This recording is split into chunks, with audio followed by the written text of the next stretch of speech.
कबीर को गोली लगने के बाद कबीर के घर वाले और रिया के घर वाले इन दोनों की शादी करा देंगे या नहीं। रिया कबीर के लिए बहुत ही ज्यादा परेशान होती है और अपने घर वालों को बताए बगैर हॉस्पिटल में आती है और वहां कबीर के कमरे में जाती है। तो कबीर ये बात सुनते ही अपनी आंखें खोलते हैं। जिस पर रिया बहुत ही ज्यादा खुश हो जाती है और उसे कहती है कि हम अब शादी कर लेंगे, बहुत मुसीबत बर्दाश्त कर लिया हमने। और इसके बाद कबीर कहते हैं कि ठीक है। रिया कबीर को कहती है कि जल्दी से तुम ठीक हो जाए, फिर हम शादी कर लेंगे। और उसके बाद कबीर की अम्मी और उसका भाई मुबीन के कमरे में। तो इस पर कबीर की अम्मी रिया को कहती है कि अब मैं तुम्हारी और अपने बेटे कबीर की शादी कर दूंगी और अब तुम्हें कोई और मुसीबत का सामना नहीं करना पड़ेगा और मैं तुम्हारे घर आ ही जाऊंगी और तुम्हारे भाई सिकंदर को कहूंगी कि तुम अपनी बहन रिया का मेरे बेटे के लिए हाथ दो।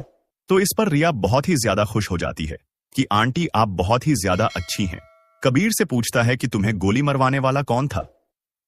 तो इस पर कबीर जवाब देता है कि मुझे गोली फराज ने मरवाई। जब मैं रिया को बचाने गया तो पीछे से फराज ने मुझे गोली मार दी। तो इस पर मुबीन कहता है कि देखना मैं इसे जिंदा नहीं छोड़ूंगा। जल्दी से मुबीन पुलिस थाने में जाता है और फ्रांस के खिलाफ रपट दर्ज करवाता है। और इसके बाद कबीर की अम्मी सिकंदर के घर जाती है और उससे कहती है कि तुम अब इस वाकये के बाद अपनी बहन का हाथ फराज को दोगे या नहीं। तो इस पर कहता है कि मैं पागल हूं जो मैं अपनी बहन रिया का फराज को हाथ दूंगा, मैंने मंगनी भी खत्म कर ली है। तो इस पर कबीर की अम्मी कहती हैं कि ठीक है, आपने मंगनी तो खत्म कर ली है, अब मेरे बेटे कबीर के लिए अपनी बहन रिया का हाथ दे दें। तो इस पर सिकंदर कहता है कि ठीक है, मैं दे दूंगा, कोई मसले की बात नहीं है। और कबीर की अम्मी कहती है कि इसी महीने हम इनकी शादी कर देंगे और इनका निकाह पढ़ा देंगे। इस पर अस्मा कहती है कि नहीं, लेकिन कबीर की अम्मी कहती है कि तुम बीच में ना बोलो और सिकंदर को चुप करा देते हैं कि अब आज हम इस महीने के आखिरी दिन को इनकी शादी करवा देंगे।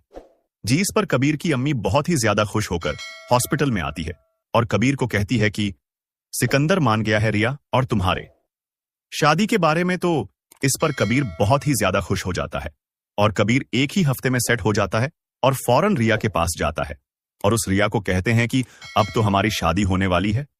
पर रिया कहती है कि मैं बहुत ही ज्यादा खुश हूं। और इस पर कबीर कहते हैं कि मैं इस दिन का कितने अरसे से इंतजार कर रहा था। तो इसके बाद कबीर की शादी का दिन आ जाता है और रिया भी पार्लर में तैयार होने के लिए गई। तैयार होकर आती है, स्टेज पर कबीर बैठा होता है।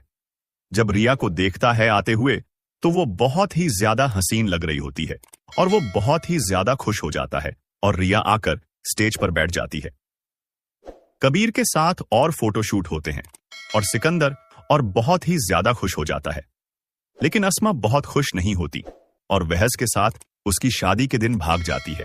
जिस पर सिकंदर बहुत ही ज्यादा गुस्सा होता है और उनको ढूंढने के लिए चला जाता है और कहते हैं कि जहां भी मुझे वहज दिखा मैं उसे गोली मार दूंगा और उसकी जान ले लूंगा, क्योंकि वह मेरी बहन के साथ भाग्य है, इसने मुझे धोखा दिया है, ये मेरा दोस्त था।